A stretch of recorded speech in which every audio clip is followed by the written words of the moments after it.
નમસ્કાર, હું રેશમા અમારા ખાસ કાર્યક્રમ કરંટ ટોપિકમાં આપનું સ્વાગત કરું છું। તો એક બાજુ આપણે જોઈ શકીએ છીએ કે અત્યારે પરિસ્થિતિ જે છે એ કોવિડ-19ના કારણે આપણે તેની ગાઈડલાઈનનું તો સતત પાલન કરી રહ્યા છે, પણ જે કેટલા બધા કેસીસમાં વધારો થતો હતો, સતત આપણને જે આંકડાકીય માહિતી આપતા હતા અને જે આંકડાકીય માહિતીના કારણે એક ડર અનુભવાતો હતો, તેમાંથી આપણને રાહત મળી છે। અને જે પ્રકારની કોશિશ સતત સરકાર દ્વારા કરવામાં આવી, ડોક્ટર્સ દ્વારા કરવામાં આવી, આ બધી જ કોશિશ જે છે તે સફળ થઈ હોય તેવું આપણે બીજી લહેર જ્યારે પૂર્ણ થઈ ત્યારે લાગ્યું। પણ હવે જ્યારે ત્રીજી લહેરની આશંકાની વચ્ચે સતત અલગ અલગ સ્ટેટમેન્ટ અલગ અલગ જગ્યાએથી આવી રહ્યા છે અને લોકોને સાવચેત રહેવા માટેની તમામ પ્રકારે નોટિસ પણ આપવામાં આવે છે। સતત કહેવામાં આવી રહ્યું છે કે આપણે સાવચેતી રાખવી પડશે। વેક્સિનેશન અત્યારે ભલે ધીમું પડ્યું હોય, પણ જેણે ફર્સ્ટ ડોઝ લઈ લીધો છે, સેકન્ડ ડોઝ પણ ઘણાનો પૂરો થઈ ગયો છે, ઘણા બધાનો સેકન્ડ ડોઝ બાકી છે। આ બધી જ પરિસ્થિતિઓની સાથે લોકોનો સહકાર પણ આપણને જોવા મળ્યો, પણ તેમ છતાં પણ બીજા સમાચારો એવા પણ આવે છે કે અલગ અલગ જગ્યાએ જ્યારે સરકાર દ્વારા છૂટ આપવામાં આવી છે ત્યારે ઘણા બધા મંદિરો છે, તે મંદિરોમાં લાખોની મેદની જોવા મળી છે। ઘણી બધી જગ્યાએ હમણાં લગ્નસરાની પણ સિઝન છે, તો લગ્નોમાં પણ ઘણા બધા લોકો સંખ્યા કરતાં વધારે જોવા મળે છે। માસ્કનો ઉપયોગ ત્યાં નથી જોવા મળતો, સોશિયલ ડિસ્ટન્સ નથી જોવા મળતું। આ તમામ જે નિયમો છે તેનો પણ અભાવ જોવા મળે છે। તો શું ત્રીજી લહેર માટે સરકાર તૈયાર છે? એ વાત સરકાર દ્વારા કહેવામાં આવી છે, ડોક્ટર્સ તૈયાર છે તે પણ કહેવામાં આવ્યું છે, પણ આપણે કેટલું ધ્યાન રાખી રહ્યા છે તે એક મહત્વની વાત છે। અને બીજો સવાલ એ છે કે આપણે ધ્યાન રાખવાની હજી કેટલી જરૂરત છે? સરકાર તૈયાર છે, તમામ ઇક્વિપમેન્ટ્સ આપણી પાસે છે, એનો મતલબ એવું નથી કે આપણે તે એંધાણ બતાવીએ કે એ ઓરતા આપણે જે છે એ ત્રીજી લહેરના આપણે આવવા દઈએ અને ત્રીજી લહેર આવી જશે એટલે આપણે બધી જ રીતના તૈયાર છીએ તેના માટે સામે લડવા માટે, પણ એ ખોટી માનસિકતા છે દરેક લોકોની। તો અહીંયા આપણે કઈ કઈ બાબતોનું ધ્યાન રાખવું જોઈએ, તે સાથે સાથે ત્રીજી લહેરથી બચવા માટે કઈ કઈ સાવચેતી રાખવી જોઈએ। યુકે બાદ ભારત પર પણ ડેલ્ટાનો ખતરો જે મંડરાયો છે, રાજકોટમાં ડેલ્ટાના 2 કેસ નોંધાયા છે, ત્યારે લોકોમાં છે। તો શું હકીકતે ત્રીજી લહેરથી ડરવાની જરૂર છે, સાવચેતી રાખવાની જરૂર છે? તે જ વિશે આજે ચર્ચા કરીશું। આ ચર્ચામાં મારી સાથે ડોક્ટર મિલાપ મશરૂ અને ડોક્ટર મૃગાંક ભાવસાર જોડાયા છે। આપનું ખૂબ ખૂબ સ્વાગત કરું છું ગુજરાત ન્યૂઝમાં। મશરૂ અને ડોક્ટર મૃગાંક ભાવસાર જોડાયા છે। ડોક્ટર મિલાપ, આપની પાસે આવીશ કે સૌપ્રથમ જે ત્રીજી લહેરની આશંકા દેખાઈ રહી છે, ત્રીજી લહેરનો જે ડર છે, શું કહેશો આપના મતે કે ત્રીજી લહેર માટે આપણે જે પ્રમાણેની તૈયારીઓ છે તો આપણે એવું માની જ લેવું જોઈએ કે ત્રીજી લહેર આવવાની જ છે? કોઈ પણ વાયરસ હોય, આપણે જેમ સોફ્ટવેર હોય, નવું સોફ્ટવેર આવે તો એ અપડેટેડ સોફ્ટવેર હોય, એમાં વાયરસમાં પણ નવા નવા જે એના વેરિયન્ટ આવતા હોય છે એ અપડેટ થઈને આવતા હોય છે, જેથી એ શરીરની ઇમ્યુનિટીની સામે વાયરસ પોતે એનું રક્ષણ મેળવતો હોય છે। રસીથી જે પણ ઇમ્યુનિટી આવતી હોય એની અંદરથી પણ એ છટકીને નીકળી શકતો હોય છે। એટલે જેમ જેમ એડવાન્સ વાયરસ થતો જાય એમ એમ એની ઇન્ફેક્ટિવિટી વધતી જાય અને જે શરીરમાં રોગ કરે એની સિવિયરિટી બી વધતી જાય અને વાયરસ ફેલાય છે સેમ રીતે। એટલે જો આપણે લોકો બધા ધ્યાન ના રાખીએ, વેક્સિનેશન ને બધું ઝડપથી પૂરું ન કરીએ અને સોશિયલ ડિસ્ટન્સિંગ ને બધું જે આપણે જોઈએ છે બધા હિલ સ્ટેશનો ઉપર નહીં, તો ડેફિનેટલી આ જ વસ્તુ આપણને ત્રીજી લહેર બાજુ લઈ જશે। કેમ કે હવે જે પણ વાયરસ આવશે એ એડવાન્સ વાયરસ હશે, એ શરીરની રોગ પ્રતિકારક શક્તિથી છટકી જશે અને શરીર ઉપર ઝડપથી અસર કરશે અને સિવિયર અસર કરશે।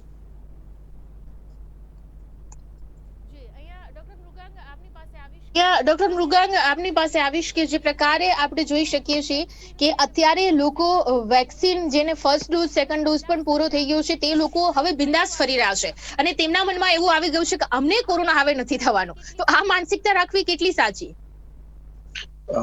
મિલાપ સાહેબે જે પ્રમાણે વાત કરી એ પ્રમાણે મારો બી એ જ ઓપિનિયન છે કે વેક્સિન આપણને ડિસીઝની સિવિયરિટી ઘટાડવામાં મદદ કરે છે। વેક્સિન કોઈ ફાઇનલ સોલ્યુશન નથી કે વેક્સિન લીધી એટલે તમને કોરોના થાય જ નહીં। વેક્સિન આપણને કોરોનાની સિવિયરિટી ઘટાડવામાં 100% મદદ કરે છે, પણ સ્ટીલ અલ્ટિમેટ તો જે ગવર્મેન્ટ જે કહે છે SMS, સોશિયલ ડિસ્ટન્સિંગ, માસ્ક પહેરવાનું ને હેન્ડ હાઇજીન મેન્ટેન કરવાનું, એ બધા પ્રોટોકોલ્સ જો આપણે ફોલો નહીં કરીએ, કોવિડ પ્રોટોકોલ્સ ફોલો નહીં કરીએ, તો આપણને કોવિડ ઇન્ફેક્શન સામે કોઈ નહીં બચાવી શકે. એ મારું મંતવ્ય છે. જી ડોક્ટર મિલાપ, ખાસ કરીને જ્યારે આપણે જોતા હોઈએ કે શરૂઆતમાં જે સ્ટેટમેન્ટ અલગ અલગ આવતા હતા, જે ધારણાઓ બાંધવામાં આવતી હતી, તે એવું કહેતી હતી ધારણાઓ કે ખાસ ત્રીજી લહેરમાં બાળકો માટે સૌથી વધારે ચિંતા જેવું છે. તો અહીંયા બાળકોને આપણે કેવી રીતે સાવચેત રાખવા જોઈએ? એ છે ને ઓબ્વિયસ વસ્તુ છે, કેમ કે મોટા ભાગે એડલ્ટ ને કોવિડ થઈ ગયો હોય, ન થયો હોય, એને વેક્સિન લીધી હોય, એટલે સસેપ્ટેબલ પોપ્યુલેશન તો બાળકો રહેવાના, કેમ કે બાળકોને વેક્સિન મળેલી નથી હોતી. અને શરૂઆતની રેલમાં બાળકોમાં કેસીસ ઘણા ઓછા આપણને જોવા મળતા હતા. એટલે અત્યારે મોસ્ટ સસેપ્ટેબલ પોપ્યુલેશન તમે જુઓ તો પીડિયાટ્રિક પોપ્યુલેશન છે. એટલે એ લોકોને આ રોગ થવાની શક્યતાઓ ઘણી જ વધી જાય છે. એટલે બાળકોને બી સેમ વસ્તુ જ લાગુ પડે છે કે સોશિયલ ડિસ્ટન્સિંગ, માસ્ક અને સેનિટાઇઝેશન. અને જ્યારે કોઈ પણ બાળકો માટેની રસી એપ્રુવ થાય તો એને આપણે વહેલી તકે બાળકોમાં મૂકવાની ચાલુ કરવી જોઈએ. પણ હાલના ધોરણે ઇન્ડિયામાં કોઈ જ રસી એવી નથી કે જે પીડિયાટ્રિક પોપ્યુલેશનની અંદર એપ્રુવડ હોય.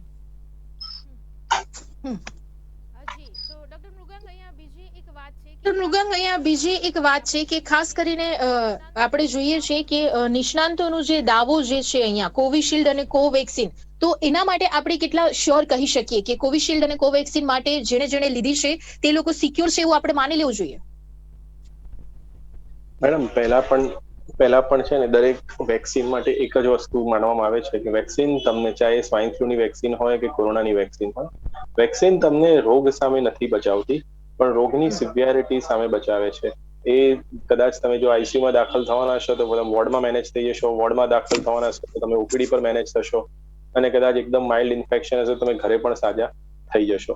સો વેક્સિન લેવાથી આપણે એવું ન માની લેવું જોઈએ કે આપણે તો હવે આપણને કોઈ પ્રકારનો રોગ થવાનો નથી કે કોઈ કોરોના થવાનો નથી. એવું નથી. કોરોના થઈ શકે છે, ઇન્ફેક્શન લાગી શકે છે. વેક્સિન તમને સિવિયરિટી સામે જ બચાવશે.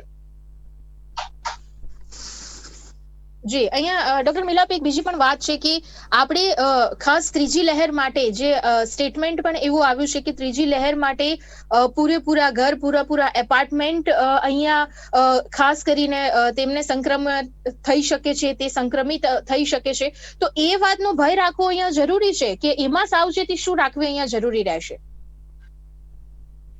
બેન, આપણે જોયું હતું કે પહેલી લહેર કરતા સેકન્ડ લહેરમાં જે વાયરસ હતો એની ઇન્ફેક્ટિવિટી ઘણી જ વધારે હતી. આખા ફેમિલી મેમ્બર એની અંદર ઇન્ફેક્ટ થઈ જતા હતા.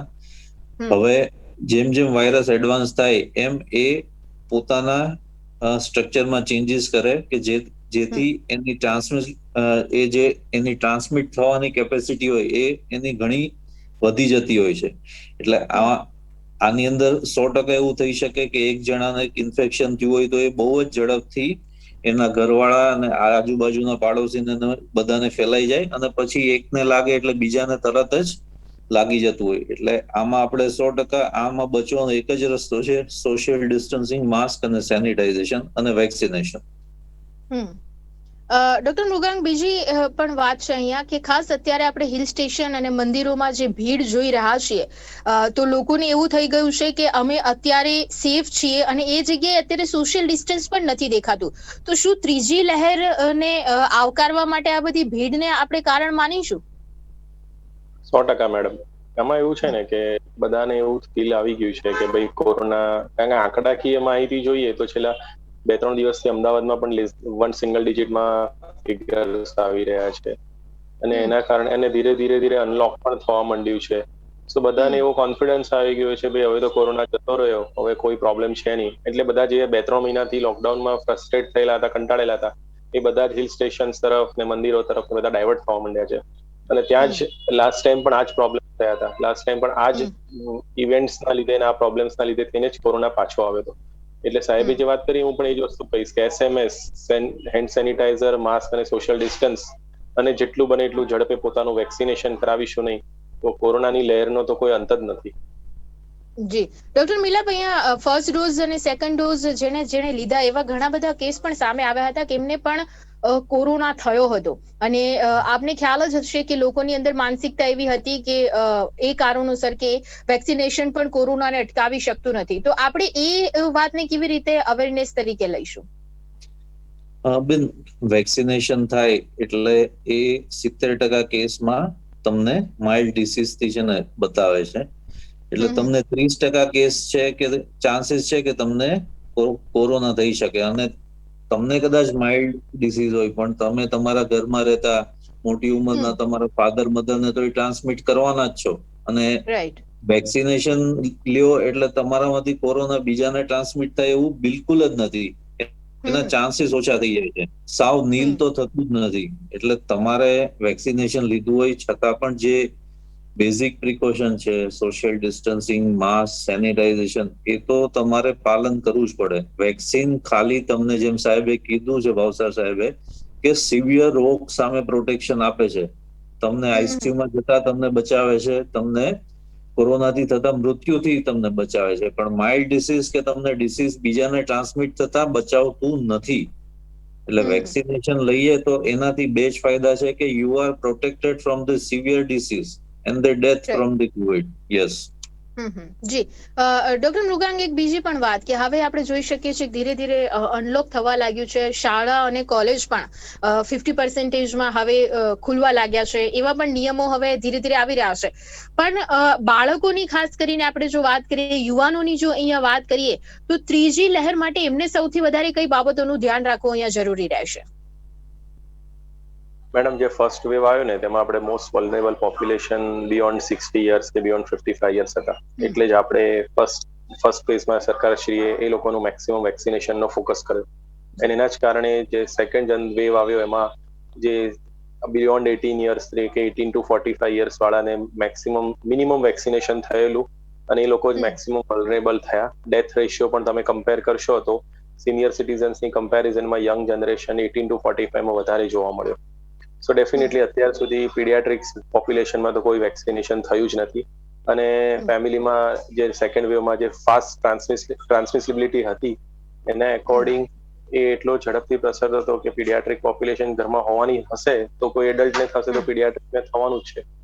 એને રોકવાનું પણ અલ્ટિમેટલી સોલ્યુશન એ છે કે સ્ટ્રિક્ટલી ઘરમાં પણ જ્યારે બાળકો હોય લેસ દેન 15 યર્સના, તો તમારે સ્ટ્રિક્ટ કોવિડ પ્રોટોકોલ ઘરમાં પણ ફોલો કરવા જોઈએ. કે તમે બહારથી ઘરે આવો છો તો તમે એવું ના માનશો કે તમે નોન ઇન્ફેક્ટેડ છો, તમને કોઈ પ્રોબ્લેમ નથી થવાનો. તમારે ઘરે પણ પ્રોટોકોલ સ્ટ્રિક્ટલી ફોલો કરવા પડે, તો જ તમે એનાથી તમારા પીડિયાટ્રિક પોપ્યુલેશન કે તમારા ઘરના બાળકોને તમે બચાવી શકો છો. જી અને ડોક્ટર મિલા, બીજી એક વાત કે ખાસ કરીને જો શાળા કોલેજ ના જે ખોલવામાં આવે તો વિદ્યાર્થીઓ અને તેમની સાથે જ્યારે અત્યારે પણ આપણે જોઈએ છીએ કે લોકો પણ બીજી લહેર જ્યારથી શાંત થઈ છે અને રાહત મળી છે ત્યારથી હવે એટલું બધું ધ્યાન નથી રાખી રહ્યા. સોશિયલ ડિસ્ટન્સની વાત કરીએ, માસ્કની વાત કરીએ, સેનિટાઇઝરની વાત કરીએ, તો એ તો એક ચિંતાનું કારણ છે જ, પણ એની સાથે સાથે બાળકોમાં પણ કદાચ એટલી બધી ગંભીરતા નથી દેખાઈ રહી. તો આ એક પ્રશ્ન આપણા માટે વિકટ બની શકે એવું લાગી રહ્યું છે.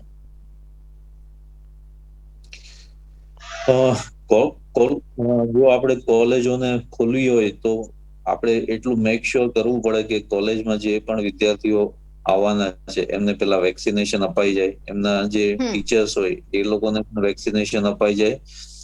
અને ત્યાં પણ સોશિયલ ડિસ્ટન્સિંગ, માસ્ક અને સેનિટાઇઝેશન તો જળવાવું જ જોઈએ. અને પીડિયાટ્રિક પોપ્યુલેશનમાં, બાળકોમાં તો અત્યારે સ્કૂલો ખોલવાનો કોઈ વિચાર ન કરવો જોઈએ જ્યાં સુધી કોઈ એવી વેક્સિન ન આવી જાય કે જે પીડિયાટ્રિક એજ ગ્રુપમાં પણ સેફ હોય છે. અને અત્યારે ટ્રાયલ્સ ચાલી રહી છે. કોવેક્સિનની ટ્રાયલ ચાલે છે, કોવિશિલ્ડની ટ્રાયલ ચાલે છે કે જે પીડિયાટ્રિક પોપ્યુલેશનમાં, તો એ કદાચ ટૂંક સમયમાં આપણને પીડિયાટ્રિક વેક્સિન પણ મળી જશે. એકવાર પીડિયાટ્રિક વેક્સિન આવી જાય અને બધા બાળકોને અપાઈ જાય ત્યાર પછી સ્કૂલો ખોલીએ તો એની અંદર વિથ SMS મિનિમલ રિસ્ક રહેશે. જ્યાં સુધી વેક્સિનેશન નથી થતું ત્યાં સુધી સ્કૂલો ખોલવાનો વિચાર બિલકુલ યોગ્ય નથી જણાતો. જી ડોક્ટર મૃગાંક, એક બીજી અહીંયા મહત્વની વાત છે કે ખાસ અત્યારે આપણે જોઈએ કે આ પરિસ્થિતિમાં બીજી લહેરથી લોકોને જે ડર લાગ્યો હતો અને જે સાવચેતી રાખતા હતા, કારણ કે ડર હતો ત્યારે જ સાવચેતી રાખતા હતા લોકો, પણ હવે ધીમે ધીમે તે સાવચેતી તેમને એવું લાગે છે કે હવે તો કોરોના આવવાનો જ નથી. જ્યારે એક બાજુ એવું કહેવાય રહ્યું છે કે ત્રીજી લહેર બીજી લહેર કરતા વધારે ઘાતક હશે, તો આપણે એ વાતને કેવી રીતે સમજવી જોઈએ? શું ડર અનુભવવાની જરૂર છે કે સાવચેતી રાખવાની જરૂરત છે? મેડમ, સાચું કહું તો હ્યુમન મેન્ટાલિટી છે કે આપણી મેમરી છે ને બહુ શોર્ટ ટર્મ હોય છે. એ વખતે જયારે કોરોના હતો ને ત્યારે જ લોકોમાં એટલી સિરિયસનેસ હતી, પણ જેમ જેમ નંબર્સ ઓછા થવા માંડ્યા અને આપણે સિંગલ ડિજિટમાં આવી ગયા એટલે બધાની સિરિયસનેસ જતી રહી છે અને એના જ કારણે થઈને અત્યારે સોશિયલ ડિસ્ટન્સિંગ કે માસ્ક રેગ્યુલર પહેરવાનું કોઈ પ્રોપર ફોલો નથી કરતું. હું બંને જી. વસ્તુ અગ્રી કરીશ. ડર 100% રાખવો જોઈએ, કારણ કે as compare to other infectious disease COVID-19માં ડેથ રેશિયો ઘણો જ વધારે છે. અને આપણે જી. જોયું છે સેકન્ડ વેવમાં કે કેટલા બધા યંગ પેશન્ટ્સ, યંગ લોકો એક્સપાયર થઈ ગયા છે COVID-19ના કારણે. સાવચેતી ડરની સાથે પણ એટલી જરૂરી છે. જો સાવચેતી રાખીશું તો કોરોનાને ટાળી શકીશું. અને સાવચેતીના ભાગરૂપે પણ એ જ છે, બને એટલું પબ્લિક ગેધરિંગ્સ અવોઇડ કરવું જોઈએ. જેટલું બને એટલું વહેલામાં વહેલી તકે વેક્સિનેશન કમ્પ્લીટ કરવું જોઈએ. આઉટસાઇડ ટ્રાવેલિંગ અવોઇડ કરવું જોઈએ. પબ્લિક ટ્રાન્સપોર્ટ જેટલું બને એટલું અવોઇડ કરવું જોઈએ. આ બધી જે અવોઇડેબલ વસ્તુઓ છે તમે જેટલું કરી શકો એટલું જરૂરી છે. એની સાથે સોશિયલ ડિસ્ટન્સિંગની સાથે માસ્ક અને સેનિટાઈઝર ઓલવેઝ તમારે ફોલો રાખવા જોઈએ. માસ્ક વગર ઘરની બહાર ન નીકળવું. ઘરે આવો ત્યારે રસ્તામાં પણ તમે હેન્ડ સેનિટાઈઝર જેટલો બને એટલો યુઝ કરો. હેન્ડ વોશ કરો. ધીઝ આર સ્ટાન્ડર્ડ પ્રોટોકોલ્સ COVID-19ના જે આપણે ફોલો કરીએ તો કદાચ આપણે સુપર સ્પ્રેડર કે પછી ટ્રાન્સમીટર તો એટલીસ્ટ ન જ બનીએ, આપણા ફેમિલી માટે અને આપણા સરાઉન્ડિંગ સોસાયટી માટે. જી, એકદમ વાત આપની સાચી છે. ડોક્ટર મિલાપ, એક બીજી વાત અહીંયા જોવા મળી રહી છે કે હમણાં જો આપણે જોઈએ તો શરદી ખાંસી કે તાવના જે કેસીસ નથી આવતા એવું નથી, આવતા જ છે અને આવે છે, પણ હવે લોકો કહેવાય કે સેલ્ફ મેડિકેશન કરી રહ્યા છે, ઘરે જ દવાઓ લઈ રહ્યા છે. તો એની પાછળ અહીંયા કેટલી